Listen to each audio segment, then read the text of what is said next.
जय हिंद एवरीवन। स्वागत है आप सभी का वोकेबलरी की क्लास नंबर फर्स्ट में। आज हम पढ़ेंगे टोटल 20 वोकेबलरी और ये वोकेबलरी है आपकी CDS सेकेंड 2025 की। ठीक है, तो स्टार्ट करते हैं हमारे वर्ड नंबर फर्स्ट से। वर्ड नंबर फर्स्ट है आपका बायलैटरल। पार्ट ऑफ स्पीच होता है इसका एडजेक्टिव। मीनिंग होता है द्विपक्षीय, दो दलों वाला। कोई ऐसी चीज जो दो दलों से संबंध रखती हो। Example, they signed a bilateral deal to improve trade. Trade को इम्प्रूव करने के लिए उन्होंने क्या करा, एक बायलैटरल, एक उस डील को साइन किया जो दो पक्षों से संबंधित है। ठीक है, याद कैसे करोगे? BILA बिल्ला, TER तेरा, बायलैटरल। बिल्ला तेरा क्या है? बायलैटरल है। बिल्ला तेरा बायलैटरल है। एक लड़की रहती है, उसके पास एक कैट रहती है ना, उसकी एक सहेली रहती है।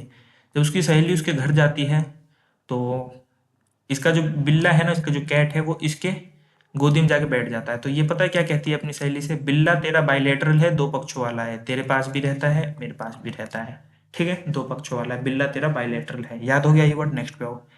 नेक्स्ट वर्ड है आपका इम्पार्शियल। पार्ट ऑफ स्पीच होता है इसका एडजेक्टिव। मीनिंग होता है निष्पक्ष, पक्षपात रहित। एक ऐसा व्यक्ति जो किसी की साइड नहीं लेता। अगर कोई चीज सही है तो सही बताते हैं, गलत है तो गलत बताते हैं। ठीक है, एग्जाम्पल, इसकी जो ट्रिक है वो एग्जाम्पल में ही छुपी हुई है, तो जरा कहानी सुन लो। एक जज रहता है, उस पे लोग क्या लगाते हैं? एलिगेशन लगाते हैं कि भाई जब तेरा कोई सगा संबंधी आता है तो तू उनको कम सजा देता है, लेकिन एक ऐसा व्यक्ति जिससे तेरी दुश्मन रहती है, जब वो तेरे पास आता है सजा के लिए तो तू उसे ज्यादा सजा देता है ना? तू पता है क्या है? तू पार्शियल है, तू पक्षपाती करता है ना? तू क्या करता है? पक्षपाती करता है। तो जज पता है अपनी सफाई में क्या कहता है? द जज सेड आई एम इम्पार्शियल। मैं इम्पार्शियल हूं, मैं पक्षपात रहित हूं। तो आप इन वर्ड्स को याद कर लो। कैसे? आई एम इम्पार्शियल, यहाँ पे लगाऊं आई एम, एक मिनट रुकना जरा। आई एम इम्पार्शियल, मैं इम्पार्शियल हूँ। अब कभी भी आपके सामने वर्ड इम्पार्शियल आएगा ना, तो आपके दिमाग में क्लिक करेगा आई एम इम्पार्शियल किसने कहा था? अच्छा, वो जज ने कहा था। क्या एलिगेशन लगा था? कि वो पक्षपात करता है ना? पक्षपात करता है। आई एम इम्पार्शियल, मैं क्या हूँ? पक्षपात रहित हूँ, मैं पक्षपात नहीं करता, मैं निष्पक्ष हूँ, है ना? जज अपनी सफाई में कहता है। नेक्स्ट पे आ जाओ। नेक्स्ट वर्ड है आपका, पेन चेंज करते हैं, अच्छा नहीं लग रहा। नेक्स्ट वर्ड है आपका इंटरमिटेंट। पार्ट ऑफ स्पीच होता है इसका एडजेक्टिव। मीनिंग होता है इसका रुक रुक कर होने वाला। Example, he felt intermittent pain in his leg, है ना? उसे कैसा अपने पैरों में दर्द महसूस हुआ? रुक रुक कर दर्द महसूस हुआ। इंटरमिटेंट याद कैसे करोगे? इंटर की परीक्षा यानी 12th की परीक्षा यानी बोर्ड की परीक्षा। जो बोर्ड की परीक्षा होती है वो कैसी होती है? रुक रुक कर होती है। तो याद कर लो, इंटर की जो परीक्षा होती है वो इंटरमिटेंट होती है। आप लोग नोटबुक में इसे ऐसे लिखना, इंटर की परीक्षा जो है ना वो इंटरमिटेंट होती है, यानी रुक रुक कर होती है। याद हो गया ये वर्ड? नेक्स्ट वर्ड पे आओ। नेक्स्ट वर्ड है आपका पेरिलस। पार्ट ऑफ स्पीच होता है इसका एडजेक्टिव। मीनिंग होता है जोखिम भरा। Example, it's perilous to drive fast on wet road, है ना? ये क्या है? जोखिम भरा है तेज ड्राइव करना एक गीले रोड पर। तो ये है आपका पेरिलस। याद कैसे करोगे? याद करोगे, पेरी यानी परी, परी का लव हमारे लिए कैसा है? हानिकारक है, यानी पेरिलस है, रिस्की है, जोखिम भरा है ना? पेरिलस यानी परी का लव हमारे लिए जोखिम भरा है। परी का लव हमारे लिए कैसा है? पेरिलस है, जोखिम भरा है। याद हो जाएगा ये वर्ड? चलो नेक्स्ट पे हो। नेक्स्ट वर्ड है आपका बाईपार्टीशन। पार्ट ऑफ स्पीच होता है इसका एडजेक्टिव। मीनिंग होता है द्विदलीय, दो दलों से संबंधित रखने वाला। Example, the new law received bipartisan support in parliament. जो नया लॉ है उसने रिसीव किया है दो दलों से संबंधित, यानी दो दलों से उसे सपोर्ट मिला है पार्लियामेंट में। ठीक है, तो बाईपार्टीशन उसे सपोर्ट मिला है। किसको? लॉ को। याद कैसे करोगे? तीन लड़कियां हैं, एक है दीपा, एक है आरती और एक है तीसा। ये तीन लड़कियां हैं जो कि पार्लियामेंट में दोनों की मेंबर है। देखो वैसे तो नहीं होते, लेकिन ये तीनों लड़कियां हैं। हमें तो याद करने से मतलब है ना, याद करने से मतलब है। जो बीपा, आरती और तीसा है ना, ये दो दलों से संबंधित रखती हैं, दो दलों से संबंधित है, यानी दोनों दलों की मेंबर है। याद हो जाएगा कि नहीं? बीपा, आरती और तीसा क्या है? बाई पार्टीशन है, दो दलों से संबंधित है। याद हो जाएगा। नेक्स्ट वर्ड है आपका इनडेफिनेट। पार्ट ऑफ स्पीच होता है इसका एडजेक्टिव। मीनिंग होता है अनिश्चित। Example, the meeting was postponed for an indefinite period. जो मीटिंग है उसको पोस्टपोन कर दिया गया है इनडेफिनेट पीरियड के लिए, अनिश्चित काल के लिए, है है ना। ये वर्ड आपका इजी है, सबको पता है ना। इसी का भाई कौन है, डेफिनेट। डेफिनेट का मतलब होता है निश्चित, इन लगा के इसको क्या कर दिया, नेगेटिव यानी अनिश्चित, है ना। इंडेफिनेट पीरियड ऑफ टाइम के लिए मैं जा रहा हूँ, है ना। ये डेफिनेट आपने वो पढ़ा होगा ना, definite article the indefinite article a an, तो वही है ये आपका निश्चित अनिश्चित वाला। नेक्स्ट वर्ड पे आ जाओ। नेक्स्ट वर्ड है आपका इम्पेरियस, पार्ट ऑफ स्पीच होता है एडजेक्टिव। इसका मीनिंग होता है हुक्म चलाने वाला। एग्जाम्पल, हर इम्पेरियस टोन मेड एवरीवन अनकंफर्टेबल। उसकी जो इम्पेरियस टोन थी ना, हुक्म चलाने वाली जो टोन थी, उसने सबको असहज कर दिया, अनकंफर्टेबल कर दिया। याद कैसे करोगे, आई एम परी, और परी हम में से सबसे ज्यादा क्या चलाती है, ऐसा नहीं बन रहा ना कुछ, इसको ऐसे याद कर लो, अस को हटा दो यहाँ से, इसको ऐसे याद करो, आई एम परी और मैं क्या करूंगी, हुक्म चलाऊंगी। बॉस नहीं है वो, एम्प्लॉय है। उसके बावजूद पता है क्या कह रही है, जिस प्रोजेक्ट में उसे रखा गया है, वो कह रही आई एम परी, और परी कही यहाँ पे क्या चलेगा, हुक्म चलेगा। आगे समझ में, आई एम परी और आई एम इम्पेरियस, हुक्म चलाऊंगी मैं यहाँ पे। नेक्स्ट वर्ड है आपका इंडिफरेंट, पार्ट ऑफ स्पीच होता है, इसका एडजेक्टिव मीनिंग होता है उदासीन, बेपरवाह, या कह सकते हैं निष्प्रभावित, है ना। ये उस व्यक्ति को कहा जाता है जो कि हमेशा न्यूट्रल टाइप में रहता है। जैसे कोई खुशी का माहौल है उसमें भी न्यूट्रल रहेगा, कोई दुख का माहौल है उसमें भी न्यूट्रल रहेगा, दुख नहीं दिखाएगा ना ही खुशी दिखाएगा किसी चीज में। इंडिफरेंट रहता है, उदासीन रहता है, क्या हो रहा है क्या नहीं हो रहा है उसे किसी से कोई मतलब नहीं। He seemed indifferent to the news of his success, उसको अपनी सक्सेस की, मतलब वो ऐसा दिखाई दे रहा था कि वह उदासीन है, बेपरवाह है कि वह सक्सेसफुल हो गया है ना। अपनी सक्सेस में बताया ना, पॉजिटिव माहौल हो नेगेटिव माहौल हो सेम रहेगा, न्यूट्रल रहेगा। वो इंडिफरेंट यानी उदासीन बेपरवाह दिख रहा था, उसे कोई फर्क नहीं पड़ता उसकी सक्सेस से भी। तो ये वर्ड आपका बढ़िया है और इसको आप लर्न करो। इसका ना, इसका कोई खास मतलब मैंने बनाया ही नहीं, क्योंकि आप जब इसको पढ़ोगे ना एग्जाम में, तो आप इसको दो ही पार्ट में तोड़ोगे, एक है इन, एक है आपका डिफरेंट, और इसकी मीनिंग मत बनाओ, अच्छा वर्ड इसको वैसे याद कर लो, ठीक है। वरना मैं बना सकता I N D I India, C R N Farhan, है ना। इंडिया में एक फरहान नाम का जो पर्सन है वो कैसा है, इंडिफरेंट है। इंडिया में फरहान नाम का जो पर्सन है वो इंडिफरेंट है, बेपरवाह है, उदासीन है ना। चलो ऐसे भी हो सकता है। नेक्स्ट पे आ जाओ। नेक्स्ट ले लेते हैं। हाँ, नेक्स्ट वर्ड है आपका इम्पेरिल्ड, पार्ट ऑफ स्पीच, इसका एडजेक्टिव होता है और कभी कभी वर्ब का भी काम करता है। मीनिंग होता है संकटग्रस्त। Example, his careless action imperilled everyone safety, है ना। उसकी जो केयरलेस एक्शन थे, उसने जो केयरलेस काम करे थे, उसकी वजह से उसने क्या करा, सबकी जो सेफ्टी थी उसको किस क्या कर दिया, इम्पेरिल्ड कर दिया, संकटग्रस्त कर दिया, जोखिम भरा काम कर दिया।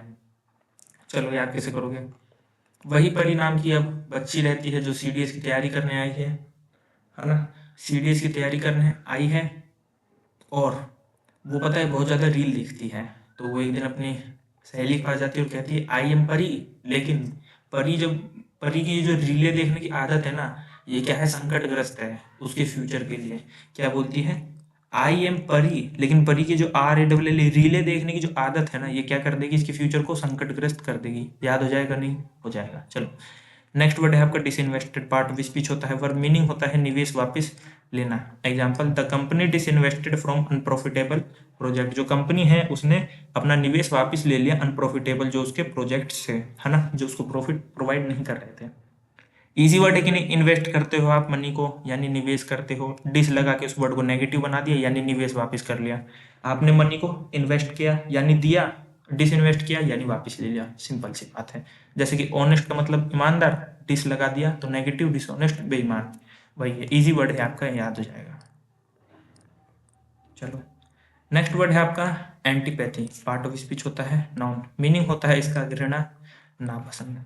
एग्जाम्पल, सी शोड क्लियर एंटीपैथी टुवार्ड हर रूड नेबर, उसने अपनी जो पड़ोसी है उसकी तरफ कैसे क्लियर तरीके से नापसंदी दिखाई, घृणा दिखाई कि she is not a good neighbour. याद कैसे करोगे, अंटी और पति, है ना। अंटी पति से क्या करती है, नापसंद करती, घृणा करती है। देखो कितना नेगेटिव साउंड कर रहा है वर्ड, लेकिन कोई बात नहीं, आप याद कर लो, याद करने से मतलब रखो।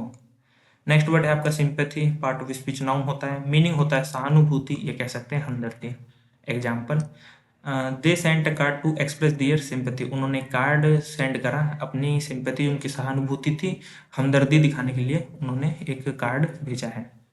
नेक्स्ट वर्ड है आपका एम्पैथी, एम्पैथी का पार्ट ऑफ स्पीच होता है नाउन, मीनिंग होता है इसका सहानुभूति। Example, he listened with empathy, वो सहानुभूति पूर्ण तरीके से अपने दोस्त की बातें सुन रहा था। When his friend shared his problem, जब उसके दोस्त ने अपनी प्रॉब्लम्स को उससे शेयर किया।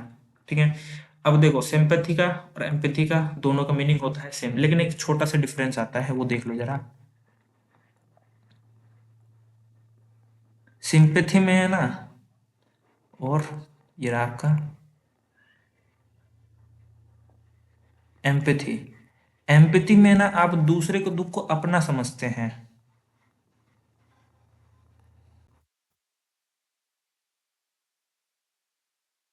अपना समझते हैं। और सिंपैथी में आप सिर्फ हमदर्दी दिखाते हैं। देखो दोनों का मीनिंग तो सेम होता है, सिंपैथी एम्पैथी। इसमें भी सहानुभूति दिखाना, हमदर्दी दिखाना। किसी के साथ कुछ बुरा हो गया तो आप क्या दिखाते हैं? हमदर्दी दिखाते, सहानुभूति दिखाते।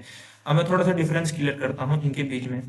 सिंपैथी का आप यूज जब करते हैं जब आप दूसरे की उसको दिखाते हैं, जैसे कि मैं आपको एग्जांपल बताऊं, मान के चलो कोई व्यक्ति है ना, भूखा है, उसके कपड़े फटे हुए हैं, सर्दी का टाइम है, उसके कपड़े वपड़े फटे हुए हैं, है ना, उसको ठंड लग रही है, तो आप उसके प्रति सिंपैथी दिखाएंगे, है ना, यानी आप उसके दुख को थोड़ा दिखाएंगे कि यार कितना बुरा हो रहा है उसके साथ ये वो। वहीं दूसरी तरफ जैसे यहाँ पे इसका दोस्त इससे जब अपनी प्रॉब्लम शेयर कर रहा था तो वहां पे एम्पैथी दिखा रहा था, यानी उसके दर्द को अपना दर्द समझ रहा था। आए समझ में? उसके दर्द को अपना दर्द समझ रहा था, यानी वो वहां पे एम्पैथी दिखा रहा। तो सिंपैथी एम्पैथी के बीच में बस इतना सा डिफरेंस है। अच्छा, इनकी ट्रिक के बारे में बात करूं तो ट्रिक भी यही है, जब भी आपके सामने एक वर्ड आएगा एम्पैथी, तो आपको ये सारी बकवासबाजी, सॉरी बकवासबाजी नहीं है, आपको समझाने की बात थी, आपको ये सारी बात याद आएगी। हाँ, इसको हमने एक्सप्लेन करके पढ़ा था बढ़िया से कि सिंपैथी उसके साथ में एम्पैथी डिफरेंस क्या होता है, यही इसकी ट्रिक है, आपको पक्का डेफिनेट से याद आ जाएगा ये वर्ड। चलो नेक्स्ट पे बढ़ते हैं। नेक्स्ट वर्ड है आपका इंडिफरेंस। पार्ट ऑफ स्पीच होता है नाउन, मीनिंग होता है उदासीनता, बेपरवाही और निष्प्रभाविता। इंडिफरेंट का ही भाई है ये आपका indifferent. Indifference part of speech का डिफरेंस है, यहाँ पर ये नाउन है, वहां पे वो एडजेक्टिव था। Example, his indifference to the situation surprised everyone, वो जो सिचुएशन थी उसमें उसकी जो बेपरवाही थी ना, उसने सबको हैरान कर दिया। नेक्स्ट पे आओ। नेक्स्ट वर्ड है आपका एनिमस। पार्ट ऑफ स्पीच होता है नाउन, मीनिंग होता है द्वेष और होता है शत्रुता। Example, he spoke without any एनिमस और एंगर, है ना, उसने बात की, स्पोक किया, बोला, विदाउट एनी बिना किसी एनिमस शत्रुता के और बिना किसी गुस्से के। याद कैसे करोगे? तीन दोस्त रहते हैं, एक दोस्त, दो दोस्त, तीन दोस्त।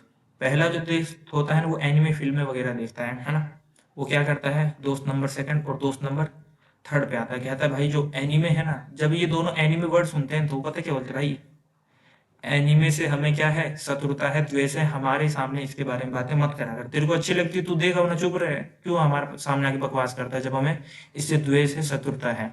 क्या बोलते हैं उसके दोस्त, एनिमे से हमें एनिमस है, क्या है, शत्रुता है। ठीक है, याद हो जाएगा ये। नेक्स्ट वर्ड है आपका डिलीजेंट। पार्ट ऑफ स्पीच होता है इसका एडजेक्टिव, मीनिंग होता है परिश्रमी, मेहनती। Example, he became successful because of his diligent effort, है ना, उसके मेहनत वाले एफर्ट के कारण ही वो क्या हुआ, सक्सेसफुल हुआ। याद कैसे करोगे? जो दिल्ली के जेंट होते हैं ना, वो कैसे होते हैं, डिलीजेंट होते हैं। दिल्ली के जो जेंट्स होते हैं वो कैसे होते हैं, परिश्रमी होते हैं, मेहनती होते हैं। याद हो जाएगा। चलो नेक्स्ट पे आओ। नेक्स्ट वर्ड है आपका इंट्रांसिजेंट। पार्ट ऑफ स्पीच होता है इसका एडजेक्टिव, मीनिंग होता है अड़ियल और मीनिंग होता है इसका जिद्दी, स्टबबोर्न, जो हठी होता है अपनी बात पे। Example, he remained intransigent even after long discussion, एक लंबे डिस्कशन के बाद भी वो कैसा रहा, अड़ियल रहा, जिद्दी रहा, है ना, कि मैं ही सही हूँ तुम सब गलत हो। याद कैसे करोगे? एक दूल्हा रहता है ना, उसकी बारात जानी होती है, वो मंगा लेता है 12 जी वैगन, 11 जी वैगन चली जाती है बारात में, जी वैगन बच जाती है एक। अब इसके रह जाते हैं दोस्त, दोस्त कितने, 16, है ना, और सारे जेंट्स दोस्त रहते हैं इसके, है ना। कहानी सुन रहे हो ना जरा ध्यान से। दूल्हा रहता है, 12 जी वैगन बुक करता है, भाई शादी में जाएगी, 11 निकल जाती है, एक जी वैगन बच जाती है, और इसी बीच में इसके 16 दोस्त बच जाते हैं। 16 दोस्त के लिए एक जी वैगन बचती है। एक जना बोलता है कि भाई मेरे पास बोलेरो है। अब पता है क्या बोलते सारे, जाएंगे तो सारे एक ही गाड़ी में, और जाएंगे तो सारे बलोरो में ही, हमें नहीं चाहिए भाई जी वैगन वगैरह, हम बैठ के जाएंगे बलोरो में, दोस्तों के साथ एंजॉय करेंगे, अपनी गाड़ी रहेगी, मौज आएगी, है ना। तो दूल्हे का जो पापा रहता है वो कहता है कि देख ले तेरे जो जेंट दोस्त हैं वो क्या कर रहे हैं, है ना। वो कह रहे हैं इन ट्रांसपोर्ट से जाएंगे, पता क्या कह रहे हैं, अपने ट्रांसपोर्ट से जाएंगे, इन ट्रांसपोर्ट से जाएंगे, अपने ट्रांसपोर्ट से। क्या कहते हैं उसके पापा, इन ट्रांसपोर्ट से तेरे जेंट दोस्त जाने की जिद कर रहे हैं, यानी जिद्दी हैं, अड़ियल हैं। इन ट्रांसपोर्ट से जाने के लिए तेरे जो जेंट दोस्त हैं वो क्या कर रहे हैं, जिद्दी हैं, अड़ियल हैं। याद हो जाएगा कि नहीं, कहानी थोड़ी 12G वैगन बोलोरो वोलोरो सब आ गई, कोई नहीं, वर्ड याद कर लो आप। इन ट्रांसपोर्ट से जाने के लिए तेरे जेंट दोस्त क्या है, अड़ियल हैं, जिद्दी हैं कि जाएंगे तो बोलोरो से जाएंगे, 16 लोग बोलोरो में भर के, भले ही ना आए लेकिन छत पे बैठ के जाएंगे तो जाएंगे भाई सारे साथ में। नेक्स्ट वर्ड है आपका इंडिग्नेंट, पार्ट ऑफ स्पीच होता है इसका एडजेक्टिव, मीनिंग होता है आक्रोशित और मीनिंग होता है इसका नाराज। Example, he gave an indignant reply to the rude comment. Rude comment जो था, आक्रोशित भरा जो कमेंट था उसका उसने क्या दिया, एक इंडिग्नेंट नाराजगीपूर्ण रिप्लाई भी किया। चलो याद कैसे करोगे। अच्छा, इंडिगो जो एयरलाइंस है ना, आपने जरूर देखा होगा हवाई जहाजों के ऊपर इंडिगो लिखा रहता है, मतलब वो इंडिगो कंपनी की जो इंडिगो एयरलाइंस है, जब उसका इनोग्रेशन था ना, यानी उसका ओपनिंग सेरेमनी था, तो उसने सबको बुलाया था, जितने भी बड़े बड़े बिजनेसमैन वगैरह हैं सबको बुलाया था। लेकिन वो बिजनेसमैन सारे पता है क्या हो गए, नाराज हो गए, क्योंकि उन्हें वहां इनोग्रेशन के टाइम पे, खाने पीने के टाइम पे उन्हें नान नहीं मिला। नान नहीं मिला, नान के लिए नाराज हो गए, हाँ हो गए, हमारी ट्रिप में नाराज हो गए। चलो, जो इंडिगो एयरलाइन रहती है ना, उसमें नान ना मिलने के कारण सारे जो मेहमान होते हैं वो इंडिग्नेंट हो जाते हैं, यानी नाराज हो जाते हैं। याद हो जाएगा कि नहीं, जो हमारा इंडिगो एयरलाइंस रहता है ना, उसमें नान ना मिलने के कारण सब लोग क्या हो जाते हैं, नाराज हो जाते हैं, आक्रोशित हो जाते हैं। चलो, नेक्स्ट वर्ड है आपका अपैथेटिक, पार्ट ऑफ स्पीच होता है इसका एडजेक्टिव, मीनिंग होता है उदासीन, बेपरवाह, भावना रहित, जो भावना नहीं दिखाता, बेपरवाही से रहता है, मेरे को कोई फर्क नहीं पड़ता, वही इंडिफरेंट वाला ये उसका सिनोनिम है। ठीक है। Example, he seemed apathetic toward the team victory, है ना, टीम की जीत पे वो कैसा दिख रहा था, एपैथेटिक दिख रहा था, बेपरवाह कि मुझे कोई फर्क नहीं पड़ता, जीती है तो भी, हारती तो भी कोई फर्क नहीं पड़ता। ठीक है। याद कैसे करोगे, गांव में जो सरपंच होते हैं उनका मोस्ट ऑफ का क्या बिहेवियर रहता है, बिहेवियर ये रहता है उनका, उनका जब करीबी आता है ना साइन वाइन करवाने किसी डॉक्यूमेंट को, साइड से कर देता है। वहीं कहीं अगर कोई दूर का बंदा आता है ना, कोई दूर का बंदा आता है या जिसे वो नहीं जानते, तो वो उसका साइन नहीं करते, बोलते हैं भाई कल आ जाना, ये आ जाना, है ना, ऐसे कर दूंगा साइन, तो करते हैं, कई लोग नौटंकी करते हैं, है ना। लेकिन वहीं पे हमारे पास गांव में एक बूढ़े सरपंच रहते हैं जो कि क्या करते हैं, उनका कैरेक्टर पता है क्या रहता है, उनका करेक्टर रहता है इंडिफरेंट। कोई भी आता है, पास का आया तो भी साइन कर दिया हाथ के हाथ, कोई दूर का आया उसका भी साइन कर दिया हाथ के हाथ, है ना। अब क्या होता है, ये एक बार चले जाते हैं दिल्ली, ये जो है दिल्ली चले जाते हैं, है ना। तो एक पर्सन आता है सरपंच जी के घर पे, बोलता है सरपंच जी कहाँ है, साइन करवाना है ना। तो वो कहता है कि देखो, जो उसका बेटा रहता है ना सरपंच का, वो कहता है कि वो तो चले गए हैं दिल्ली, है ना, वो तो चले गए हैं दिल्ली, आप एक काम करो तहसील में जाओ और ऐसे ऐसे करवा लो, आपका साइन हो जाएगा, है ना। तो फिर वो जाता है तहसील वहसील में, तो वापिस आता है, वापिस आता है, वो कहता है कि "भाई यार वो तो साइन ही नहीं कर रहा है", वो कह रहा है इधर आओ उधर आओ, इधर दौड़ो उधर दौड़ो, जब हो जाएगा तुम्हारा, है ना। तो कह रहा है हाँ यार जानते हो ना, अप्पा थे जो टिक लगा देते थे, अप्पा थे जो टिक लगाते थे, है ना, क्योंकि वो उदासीन थे, बेपरवाह थे। अप्पा थे मेरे जो क्या थे, बेपरवाह थे, कोई भी आता था साइन कर देते। लेकिन ये तहसील वाले हो गए या दूसरे सरपंच हो गए ना, वो जल्दी साइन नहीं करते। एपैथेटिक वर्ड आते ही मैंने कहानी आपको ऐसी कहा, दिमाग में कुछ इमेज स्टोरी बनाने के लिए करा है। अब आपके सामने जब भी ये वो वर्ड आएगा ना आपका एपैथेटिक, आपके सामने वर्ड टुकड़े में बढ़ जाएंगे। अप्पा थे जो टिक लगाते थे, टिक क्यों लगा देते थे अप्पा किसी के भी, क्योंकि वो इंडिफरेंट थे, वो उदासीन थे, बेपरवाह थे, किसी से फर्क नहीं पड़ता था, चाहे दूर का हो पास का हो, मैं साइन कर दूंगा।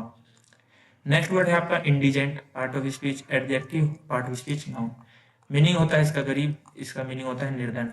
Example, he donated money to support indigent student, है ना, उसने मनी डोनेट करा इंडिजेंट स्टूडेंट को, निर्धन गरीब स्टूडेंट को।